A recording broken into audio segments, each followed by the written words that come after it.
Hello বন্ধুরা, আমি দীপ আর তোমরা শুনছো ভূতবং, ভূতের রাজ্যে সকলকে স্বাগত।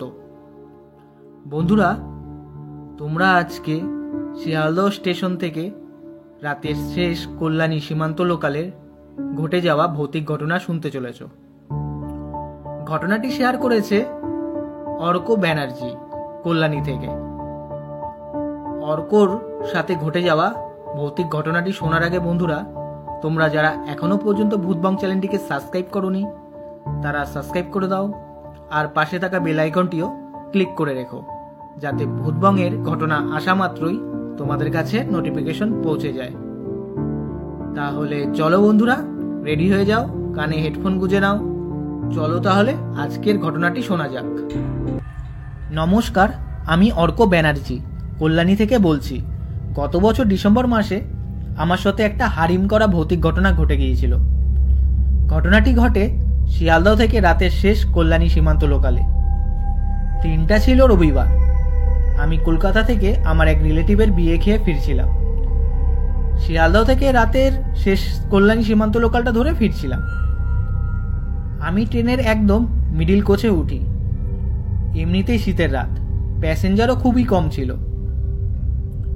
আমি যেই কোচে উঠি সেই কোচে মাত্র 6 জন প্যাসেঞ্জার ছিল, আর সবাই যে যার মতো ছড়ি ছিটে বসা ছিল। আমি একটা ফাঁকা কোনার সিটে গিয়ে বসি। ট্রেনটা ঠিক সময় মতোই ছাড়ে শিয়ালদহ থেকে। শিয়ালদহের 1 নম্বর প্ল্যাটফর্ম থেকে যখন ট্রেনটা আস্তে আস্তে বেরোচ্ছে, তখন আমি কি করি, আমার মুখে পান ছিল, সেটা কুলি করে জানলা দিয়ে ফেলি। এমন না যে প্ল্যাটফর্মের মধ্যে ফেলেছি, ট্রেন তখন প্ল্যাটফর্ম থেকে বেরিয়েও গেছে। তখন আমি কুলি করে জানলা দিয়ে ফেলি জলটা, আর বাইরে থাকা একটা মহিলার গায়ের ওপর গিয়ে পড়ে সেটা। ট্রেনটা তখনও একদম স্লো যাচ্ছিল। আমি মহিলাটাকে বলি, সরি ভুল হয়ে গেছে, আমি দেখতে পারিনি আপনাকে। মহিলাটা ভয়ানকভাবে আমার দিকে তাকিয়েছিল। আমাকে একটা কথা বলে, এর ফল পাবি। তারপর ট্রেনটা নর্মাল গতিতেই শিয়ালদহ থেকে বেরিয়ে যায়। আমার নিজের প্রতি নিজেরই কেমন একটা রাগ হচ্ছিল। নিজেকে নিজে বলছি, কানার মতো কেন ফেলতে গেলাম। তারপর কানে হেডফোন লাগিয়ে গান শুনতে শুনতে ফিরছিলাম। দমদম থেকে আরো 4-5 জন প্যাসেঞ্জার উঠল। ট্রেনটা আরো একটু ভর্তি হলো। ফাঁকা ফাঁকা ট্রেন সবারই ভয় লাগে, সেটা মেয়েই বলো বা ছেলে। ভূতের ভয় না, ট্রেনে কোন সময় উটকো মানুষ কোন মতলবে উঠবে কে জানে। যাই হোক, আমার চোখটা লেগে যায় গান শুনতে শুনতে। কিছুক্ষণ একটু ভালোই ঘুমাই। তারপর দেখি ট্রেনটা ব্যারাকপুর এসে গেছে। আর আমি যেই কোচে ছিলাম সেখানে প্যাসেঞ্জারও কমে গেছে, মাত্র 3 জন প্যাসেঞ্জার। ব্যারাকপুর স্টেশনে ট্রেনটা 2-3 মিনিটের মতো দাঁড়ানো ছিল। ট্রেনটা ছাড়ার জন্য যখন হর্ন দিল, সেই মুহূর্তে ট্রেনে একজন মহিলা উঠল। আর মহিলাটা হলো সেই মহিলা যার গায়ে আমি কুলি করে ফেলেছিলাম। আমি তো পুরো শক হয়ে যাই। নিজে মনে মনে ভাবছি, এই মহিলা এখানে এলো কিভাবে। আর মহিলাটা এসে আমার অপোজিটের সিটেই বসে। আমার তখনও ব্যাপারটা ওই ভৌতিক ওরকম ব্যাপার লাগেনি। আমি ভাবি মহিলাটা মারবি ধরবে নাকি আমাকে। আমি আর চোখে তাকাই মহিলাটার দিকে, দেখি উনিও আমার দিকে তাকিয়ে, আর কেমন একটা ভয়ানক হাসি হাসি ভাব। আমার একটু ভয় ভয় লাগছিল। তো আমি ঠিক করি, ধুর, এইসব না ভেবে গান শুনি চোখ বন্ধ করে। তো আমি চোখ বন্ধ করে গান শুনছি। হঠাৎ আমার পায়ে খুব বরফের মতো ঠান্ডা কি যেন লাগলো, অনুভব হলো। তাকিয়ে দেখি ওই মহিলাটা ইচ্ছাকৃত আমার পায়ে পা দিচ্ছে। আমি সঙ্গে সঙ্গে পাটা সরিয়ে নিই আর বলে উঠি, ছ্যাবলামো মারছেন নাকি, ট্রেন থেকে এবার নামিয়ে দেব। উনি আমার দিকে রাগান্বিত অবস্থায় তাকিয়ে। ওই কোচে যে আরো 2 জন প্যাসেঞ্জার ছিল, তারা আমাকে বলে, কিরে ভাই কি হয়েছে। আমি বলি, দেখুন না কি আজব মহিলা, আমার পায়ে ইচ্ছাকৃত পা দিচ্ছে। ওনারা আমার সামনে আসে। মহিলাটাকে দেখে বলে, পাগল টাগল হবে হয়তো, তুই এখানে বসিস না, আমাদের জায়গায় চ।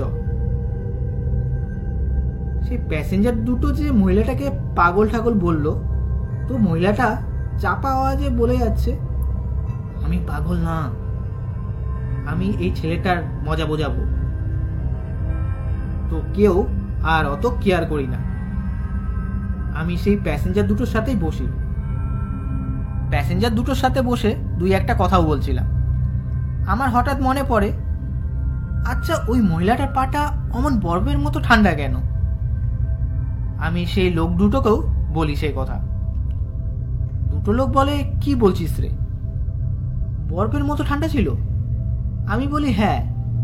তারপর আমি ওনাদেরকে পুরো ঘটনাটা বলি, শিয়ালদহ স্টেশন থেকে যা যা হয়েছে। তো দেখলাম সেই দুজন লোকেরও মুখটা শুকিয়ে গেল, আর দুজন দুজনের দিকে তাকিয়ে। আমাকে ওনারা বলে, এই কোচ তো ফাঁকা একদম, তুই কোথায় নামবি?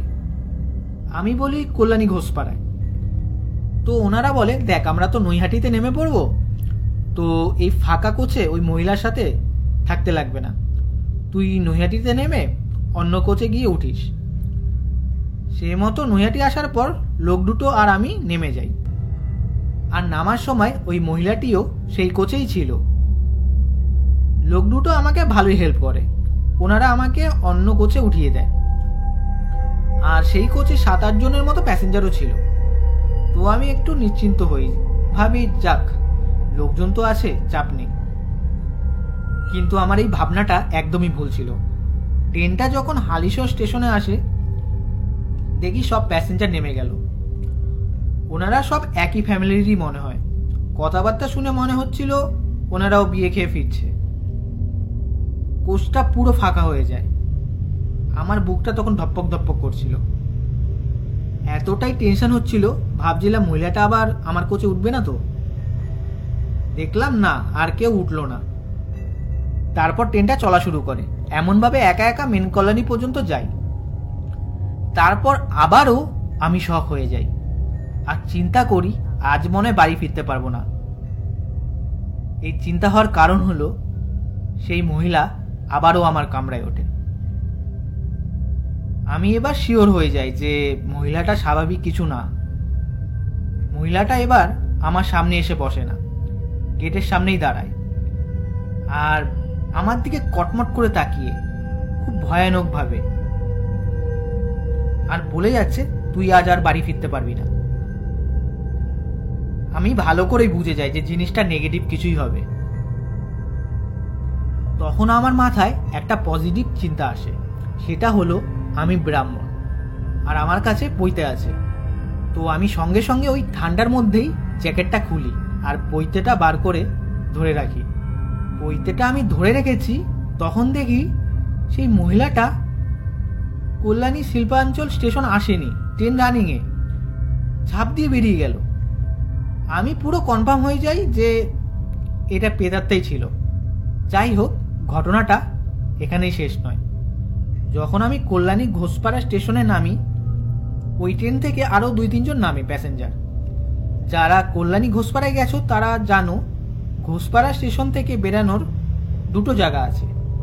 একটা হলো টিকিট কাউন্টারের ওইখান দিয়ে, আর একটা হচ্ছে সোজা লাইন ঘেঁষে রাস্তা। আমি লাইনের সাইড দিয়ে যেই রাস্তাটা, আমি সেটাই ধরি। আর দেখি কিছুটা আগে লাইনের পাশে সেই মহিলাটা বসে, মহিলাটা বলে ভুল হবে, সেই আত্মাটা বসে আমার দিকে এক বিকটভাবে তাকিয়ে। ওই দেখে আমি আবার ব্যাক করে টিকিট কাউন্টারের রাস্তা ধরি। আমি যেমন ভয় পাচ্ছিলাম তেমন টেনশন হচ্ছিল, ভাবছিলাম বাড়ি যেতে পারবো তো, নাকি সেই জিনিসটা আমার পিছু নেবে। রাত তখন 11:30টাও বেজে গেছে। বাড়ি যাওয়ার জন্য যে টোটো আসছে না তেমন। তো কিছুক্ষণ আমি ওই রাস্তায় একটা বড় বাবার মন্দির আছে, আমি সেখানে দাঁড়িয়ে মন্দিরের সামনে। কিছুক্ষণ পর একটা টোটো আসে, তারপর আমি টোটোতে উঠি। টোটোতে উঠে খালি আমি পেছনে লক্ষ্য করছি যে সেই জিনিসটা পিছু নিয়েছে নাকি। তো দেখলাম না, পেছনে কেউ নেই। তো আমি ঠিকঠাকভাবেই বাড়ি পৌঁছাই, আর কোনো সমস্যা হয়নি। দীপ, এই ছিল ঘটনা। ঘটনাটি বড় হয়ে গেল ঠিকই, কিন্তু পুরো ঘটনাটা আমি ডিটেলসে তোকে লিখে পাঠালাম। ঘটনাটি যদি ভূতবঙ্গে পড়ে শোনাস তাহলে আমি খুব খুশি হব। তাহলে বন্ধুরা, আজকের এই ঘটনাটা কেমন লাগলো কমেন্ট করে জানিও, আর লাইক করে দিও। আর বন্ধুরা, তোমরাও যদি ভূতবঙ্গে ঘটনা পাঠাতে চাও তাহলে আমাদের ভূতবঙ্গের ইমেল আইডি bhutbongofficial@gmail.com পাঠিয়ে দিও। এই ইমেলটা আমাদের ডেসক্রিপশনেও আছে, তো এখান থেকেও দেখে নিতে পারো। তাহলে বন্ধুরা, আজকের জন্য এইটুকুই। Tata, by.